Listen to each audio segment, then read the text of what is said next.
চার্জশিটে যা যা উঠে আসছে, কেন্দ্রীয় তদন্তকারী সংস্থার দাবি বাকিবুর রহমানের শ্যালককে চাকরি দিয়েছিলেন জ্যোতিপ্রিয় মল্লিক, এবং সন্দেহ করা হচ্ছে বাকিবুর রহমানের মুখ বন্ধ রাখার জন্য, যাতে তিনি জ্যোতিপ্রিয় মল্লিকের নাম কোনো জায়গায় না জড়িয়ে ফেলেন, তাই শ্যালককে চাকরি।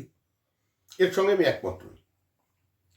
মুখ বন্ধ করতে চাকরি দেওয়া হয়নি, বাকিবুরের জন্য বিভিন্ন জায়গায় মুখ খোলার জন্য ব্যবহার করা হয়েছে এই অভিষেক।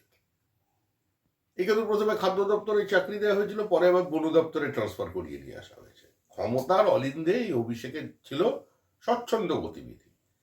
অনেক মন্ত্রী একে চেনেন, অনেকের কাছে যেত, বহু আমলার বাড়িতে গিয়ে উপঢৌকন পৌঁছতো। এই করতো যোগাযোগ রক্ষার কাজটা, ভালো পারতো শুনেছি। 2 নম্বর প্রশ্ন হলো যে বাকিবুর রহমানের এখনো যা সম্পত্তি পাওয়া যাচ্ছে 100টিরও বেশি সম্পত্তি, এবং কেন্দ্রীয় তদন্তকারী সংস্থা ইতিমধ্যেই দাবি করেছে 6 কোটি খরচ করে বিভিন্ন সম্পত্তি কেনা হয়েছে, এবং যার বর্তমান মূল্য 9 কোটির বেশি। এ ধরনের অবাস্তব তথ্যে আমাদের কোনো বিশ্বাস নেই।